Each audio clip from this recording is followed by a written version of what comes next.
Hello friends, welcome back to Plot Pointers.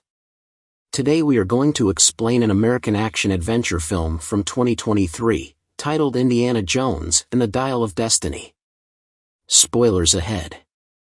Grab a popcorn and enjoy the show. In the year 1944, during the tumultuous era of World War II, Indiana Jones and his esteemed colleague, Oxford archaeologist Basil Shaw, found themselves ensnared in a perilous situation. Their daring mission had led them to a formidable castle nestled amidst the majestic French Alps, where they were apprehended by none other than the notorious Nazis. Their objective, to recover the storied Lance of Longinus, a relic of immense historical significance. However, within the ancient castle's enigmatic confines, they encountered an unexpected twist of fate. Astrophysicist Jürgen Wahler emerged as a peculiar informant. He shockingly declared the lance to be a cunning forgery, unveiling a revelation of even greater magnitude, the discovery of half of Archimedes' Dial.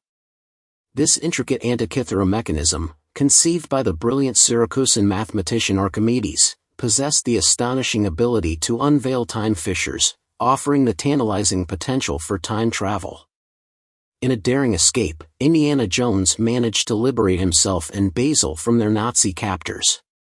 They secured the dial's fragment, embarking on a thrilling journey that led them onto a Berlin-bound train brimming with plundered antiquities. It was during this electrifying escapade that they not only reclaimed their freedom but also managed to obtain the coveted dial piece. As the train hurtled towards its impending derailment at the hands of the Allied forces, the dynamic duo made a heart-pounding leap to safety.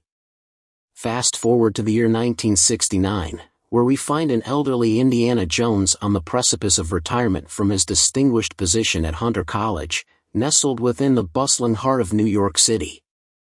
However, his personal life was marred by heartache, as Marion, his once devoted partner, had recently departed, filing for a legal separation. This separation was exacerbated by the profound grief of losing their beloved son, Mutt, in the harrowing throes of the Vietnam War, which left Indy enveloped in a shroud of despair. Into this melancholic chapter of Indy's life, an unexpected visitor arrived, his goddaughter, the intrepid archaeologist Helena Shaw. Her sudden appearance was accompanied by a compelling proposition to embark on research pertaining to the enigmatic dial. Yet, Indy couldn't help but caution Helena, for her late father, Basil, had succumbed to an all-consuming obsession with the dial. Despite relinquishing it to Indy with the intent of its destruction, that task had remained unfulfilled. As fate would have it, the shadows of their past returned to haunt them. Jürgen Wahler, now operating under the guise of Dr. Schmidt within the echelons of NASA, resurfaced with malevolent intentions. An audacious theft of the dial by Helena, who was unveiled as a clandestine figure within the world of antiquities smuggling, left Indy ensnared within a web of conspiracy. Innocence shattered, Indy found himself enmeshed in a perilous game of cat and mouse. Falsely accused of two colleagues' murders, he was thrust into a thrilling escape that led him through the tumultuous tides of the Apollo 11 moon landing parade and a fervent anti-war protest. Seeking refuge and solace, Indy reached out to an old confidant, Sallah, now a seasoned New York cab driver.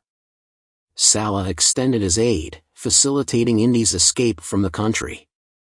It was Salah's astute deduction that led them to the conclusion that Helena was likely to auction the dial in the exotic and alluring city of Tangier.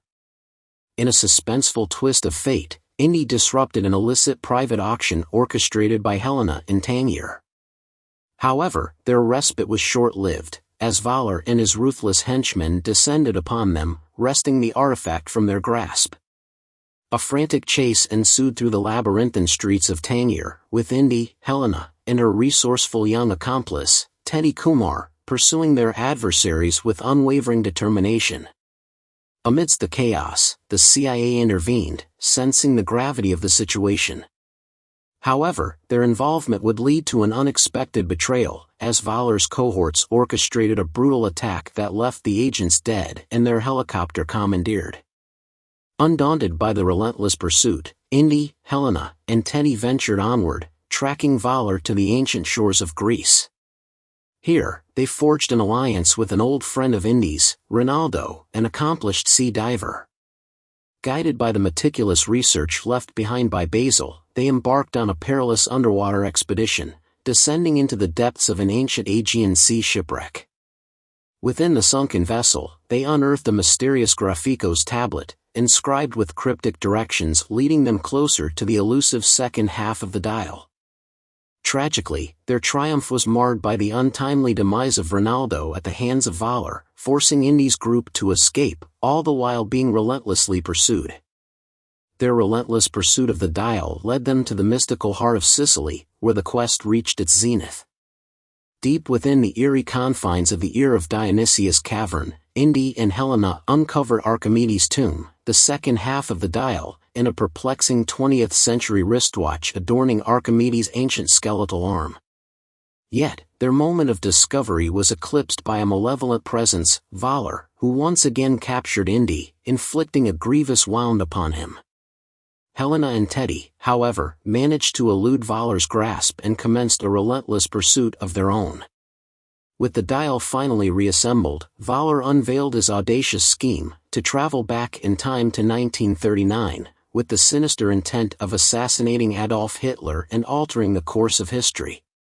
At a remote airfield, the dial was activated, conjuring a shimmering time fissure in the boundless expanse of the sky. As Valor's stolen plane hurtled towards the enigmatic vortex, Indy found himself held captive, a passenger on an extraordinary journey into the unknown. Yet, in the midst of this breathtaking descent into the temporal unknown, a revelation struck Indy, a realization that the relentless march of continental drift may have distorted the precise coordinates of their intended temporal destination.